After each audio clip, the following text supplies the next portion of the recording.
আসসালামু আলাইকুম। আশা করি সকলে ভালো আছেন, আমিও ভালো আছি। ইদানিং আবহাওয়া পরিবর্তন হওয়ার কারণে নিয়মিত ভিডিও দিতে পারতেছি না। তো ইনশাল্লাহ আগামীকালকে থেকে আবার নতুন নতুন শর্ট ভিডিও এবং পূর্ণাঙ্গ রিভিউ ভিডিও দেবো আপনাদের জন্য। আমি মূলত ভিডিওগুলো করি কল্যাণপুর বাস টার্মিনাল থেকে। এখানে মনে করেন সবসময়ই গাড়ি পাওয়া যায়, বিভিন্ন কোম্পানি, বিভিন্ন অপারেটর। আমার যে সুবিধার স্থান সেখান থেকে আমি ভিডিওগুলো করি।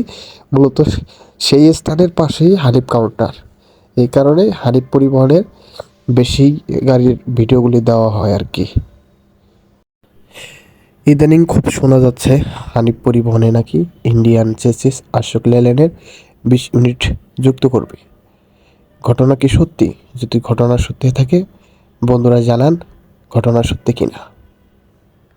আর আমি একটু অসুস্থতার কারণে আমার ভয়েস হয়তো বা পরিবর্তন হয়ে গেছে, ভালোভাবে আমি উপস্থাপন করতে পারতেছি না। ধন্যবাদ সবাইকে সম্পূর্ণ ভিডিওটি দেখার জন্য। পাশে থাকবেন, সাপোর্ট করবেন এবং প্রতিদিন আমি নিত্য নতুন ভিডিও দেওয়ার চেষ্টা করব। ধন্যবাদ সবাইকে। খোদা হাফেজ, ভালো থাকবেন।